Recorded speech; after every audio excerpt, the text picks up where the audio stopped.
สวัสดีครับสวัสดีมิตรหมอแค้นแฟนหมอลำสู่ผู้สู่คนเนาะพี่น้องเนาะมื้อนี้มาพอกันอีกคือเก่าเหมือนเดิมกับพ่อใหญ่หรือว่าแอดมินนี่ล่ะมื้อนี้สิพาพี่น้องไปพบไปพ้อกับอ่านักร้องที่ว่าดาวรุ่งพุ่งแรงจากรายการประกวดทางช่องโทรทัศน์ช่องหนึ่งจนว่าได้มาเซ็นสัญญากับค่ายยักษ์ใหญ่อย่างแกรมมี่โกเนาะพี่น้องแล้วหลังจากหันน้องมีผลงานอย่างแน่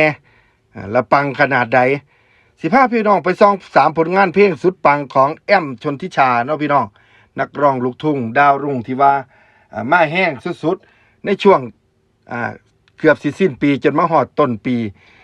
ทุกวงการนี่ย่อมมีดาวรุ่งดวงใหม่เกิดขึ้นประดับวงการนั้นๆวงการเพลงลูกทุ่งนี่ก็คือกันพี่น้องสื่อของนักร้องลูกทุ่งที่ว่ามาแห้งในช่วงครึ่งหลังของปีที่ผ่านมาจนว่ามาฮอดต้นปีนี้ก็คือหนึ่งในหันก็คือแอมชนทิชาเนาะพี่น้องเนาะสาวน้อยเสียงเพราะจากรายการดวลเพลงชิงทุนว่ากันว่าด้วยพรสวรรค์เสียงดี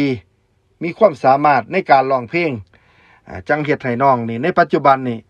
น้องแอมชนทิชาเป็นที่รู้จักในวงกว้างมื้อนี้สิพาพี่น้องไปติดตามผลงานสุดปังของน้องกันเลยว่ามีซิงเกิลมีบทเพลงใดแน่ซึ่งบางเพลงนี่ก็เป็นเพลงที่น้องใส่ประกวดเนาะพี่น้องเนาะแล้วก็มีคนเข้าไปฟังบ่ว่าสิเป็นใน YouTube ในโซเชียลนี่เป็นจำนวนมากพี่น้องเริ่มจากเพลงคอยทางที่นางรองเนาะพี่น้องจากรายการดวลเพลงชิงทุนซึ่งน้องแอมนี่เป็นคนที่มีแก้วเสียงมีเสน่ห์สุดๆว่าง่ายๆก็คือน้ำเสียงของน้องเป็นเอกลักษณ์เนาะพี่น้องเนาะน้ำเสียงนี่ใสแห้งแล้วก็เป็นเด็กน้อยอายุแค่17 ปีซึ่งบอกได้เลยว่าตอนที่ได้ฟังคอยทางที่นางรองในรายการครั้งแรกนี่พ่อใหญ่บอกเลยว่าต้องกลับมาฟังซ้ำอีกหลายๆรอบพี่น้องเพราะว่ารู้สึกว่าเสื้อไผ่แห้งในผลงานการร้องเพลงของน้องนี่จนเฮ็ดให้ว่าบ่ว่าสิพ่อใหญ่เองหรือว่า FC แฟนคลับหลายๆคนนี่ต้องติดตามน้องมาเรื่อยๆซึ่งก็บอกได้เลยว่ารายการดวลเพลงชิงทุนน่ะนับว่าเป็นช่องทางที่เฮ็ดให้น้องได้ก้าวเข้ามาเป็นศิลปินโดยแท้จริงและก็ด้วยผลงานชิ้นแรกนี่เริ่มเฮ็ดให้คนนี่ฮู้จักน้องแอมชนทิชาเป็นจำนวนมากขึ้นเรื่อยๆแล้วก็เริ่มมีชื่อเสียงแล้วก็มีคนติดตามเพิ่มมากขึ้นจนว่ามีผลงานอื่นๆตามมาซึ่งก็ส่วนใหญ่ก็เป็นเพลงที่น้องใส่ในรายการประกวดนั่นล่ะพี่น้องจนว่ากลายเป็นนักร้องดาวรุ่งลูกทุ่งที่น่าจับตามองในที่สุดซึ่งอีกเพลงหนึ่งที่บ่เว้าถึงเลยกับบ่ได้นั่นก็คือเพลงคำสัญญาที่ชานุมานเนาะพี่น้องเนาะซึ่งน้องแอมมีซิงเกิลแรกของเจ้าของก็คือเพลงคำสัญญาที่ชานุมานที่ได้ศิลปินแห่งชาตินั่นก็คืออาจารย์สราคุณาวุฒิเนาะพี่น้องเนาะเป็นคนแต่งคำร้องแล้วก็ทำนองแล้วก็เรียบเรียงเสียงดนตรีโดยอาจารย์ธีรพงษ์ศักดิ์แก้วซึ่งดนตรีมีความไพเราะคำร้องก็งดงามว่าง่ายว่าสมบูรณ์แบบทุกส่วนเนาะพี่น้องซึ่งน้องแอมเองก็ได้ถ่ายทอดเรื่องเล่าของสาวชานุมานนั่นก็คือบ้านเกิดของน้องเองที่ว่ากันว่าเฝ้าล่อนุ่มคนรักโดยความคิดถึงย่างใจจดใจจ่อได้ย่างลึกซึ้งกินใจบวกด้วยพลังแก้วเสียงของน้องจนเฮ็ดให้หลายๆคนว่ากันว่าอยากไปเที่ยวอำเภอชานุมานในเนื้อเพลงมีการกล่าวถึงอาหารขึ้นชื่อของพื้นถิ่นนั่นก็คือเมนูปลาคั่งเนาะพี่น้องเนาะตลอดจนประเภทนี้ที่เป็นเอกลักษณ์อัตลักษณ์ของคนอำเภอชานุมานนั่นก็คือการแห่ยักษ์คุกเข่าเป็นต้นเพลงนี้ก็เฮ็ดให้น้องแอมนี่ก้าวสู่นักร้องดาวรุ่งลูกทุ่งมาแรงสุดๆการันตีจากการครองอันดับหนึ่งในหลายชาติลูกทุ่งแล้วก็ในตอนนี้ก็มียอดวิวมากกว่า13 ล้านวิวใน YouTube ในเวลาเพียงแค่3 เดือนกว่าๆหลังจากที่ปล่อยเพลงออกมาเท่านั้นจากนั้นเพลงนี้ยังดังมากขึ้นเรื่อยๆในหลายๆแพลตฟอร์มของโซเชียลนำก็ว่ากันว่าจังซั่นแล้วอีกเพลงหนึ่งที่เป็นเวอร์ชันคอฟเวอร์เนาะพี่น้องเนาะนั่นก็คือเพลงผาแดงของน้องแอมชลทิชาได้ถ่ายทอดเพลงนี้ในแบบของเจ้าของทั้งเสียงที่มีเสน่ห์แล้วก็เป็นเอกลักษณ์อยู่แล้วบอกเลยว่ามีความไพเราะซึ่ง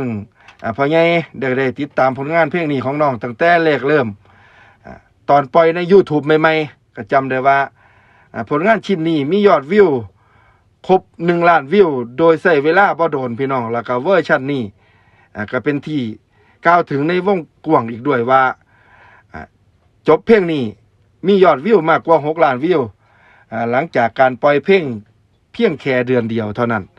นั่นก็แสดงว่าผลงานชิ้นนี้ของน้องฮอตฮิตติดลมบนแบบแรงบ่หยุดฉุดบ่อยู่อีหลีสำหรับน้องแอมชานุมานเนาะพี่น้องสรุปก็คือด้วยผลงานที่สุดปังติดกระแสทั้ง3บทเพลงที่ก้าวมาแล้วนี่นอกจากนี้น้องยังมีผลงานอีกมากมายซึ่งตอนนี้ก็ที่ปล่อยออกมาล่าสุดก็ล่ำตังหวายอายผู้เบาซึ่งก็เป็นเพลง cover เนาะพี่น้องเนาะยอดวิวก็ขึ้นพุ่งขึ้นเรื่อยๆน้องก็ได้กลายเป็นนักร้องลูกทุ่งดาวรุ่งที่กำลังมาแห้งตัวจริงเสียงจริงพ่อไปถามไปอ่านคอมเมนต์สิ่งที่ FC แฟนคลับเว้าถึงน้องแอมชนทิชาเนาะพี่น้องว่ามักน้องมองใดประทับใจน้องมองใด1เลยก็คือแก้วเสียงแล้วก็2ก็คือความสดใสน่ารักของน้องแอมนี่ล่ะพี่น้องแล้วก็ความกตัญญูหูคุณคำเว้าคำจาที่ว่ากันว่าเด็กน้อยผู้นี้เป็นเด็กน้อยที่มีความคิดความอ่านที่หูจักความว่าสันซาก็เลยกลายเป็นว่าส่งเสริมน้องในทุกทางก็เฮ็ดให้แฟนคลับ FC นี่ติดตามน้องเพิ่มขึ้นอย่างรวดเร็วว่ากันว่านี่คือดาวรุ่งพุ่งบ่หยุดฉุดบ่อยู่อีหลีเพราะว่าในเวลาแค่บ่จักกี่เดือนเนาะพี่น้องเนาะเส้นทางของศิลปินจ้างน้องแอมชนทิชาก็เปิดกว้างจนถึงกับขนาดว่าอาจารย์สลาคุณาวุฒินำมาปั่นแล้วก็ได้พาไปออดิชั่นกับแกมมี่โกซึ่งหลายๆคนตอนแรกก็ลุ้นแต่ว่าหลายๆคนก็บอกว่าจังได๋ก็ผ่านเพราะว่านี่คือนักร้องคุณภาพที่ว่ากันว่าต้องใช้เวลาหลายๆปีจังสิพอขึ้นมาผู้หนึ่งซึ่งก่อนหน้านี้หลายๆคนก็เปรียบเทียบว่าตอนที่พ่อกับตายอรไทยเมื่อ20 ปีก่อนมาตกมาปีนี้นี่ก็คือสร้างเผือกหรือว่าเพชรเม็ดงามที่แบบเดียวกันกับตายอรไทยเลยก็คือ20 ปีจังสิพ่อผู้หนึ่งจังได้มาพ่อน้องแอมชนทิชาเนาะพี่น้องเนาะซึ่งตอนนี้น้องก็ก้าวเข้าไปเป็นศิลปินสั้นแนวหน้าอย่างเต็มโตกับค่ายยักษ์ใหญ่อย่างแกมมี่โกก็ฝากพี่น้องติดตามชมผลงานน้องว่าสิปล่อยออกมาแบบใดซึ่งอาจารย์สลาคุณาวุฒิก็บอกว่าช่วงแรกๆสิให้น้อง cover เพลงไปก่อนจังสิค่อยๆเฮ็ดเป็นซิงเกิลของน้องเองเนาะพี่น้องเนาะเอาฝากติดตามไว้นำสำหรับนักร้องสาวเสียงดีไว้ใสไว้น่ารักกิริยามารยาทงดงาม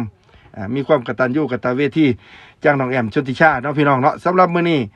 ก็สิจากลาจากกันไปผู้ใดมีความคิดเห็นจังใดก็สามารถคอมเมนต์เข้ามาเว้ามาจากันได้เนาะพี่น้องเนาะขอบคุณสำหรับการติดตามรับชมตั้งแต่ต้นจนจบสำหรับมื้อนี้พ่อใหญ่ก็สิขอลาพี่น้องไปแต่เพียงส่ำนี้ขอกล่าวคำว่าขอบคุณครับ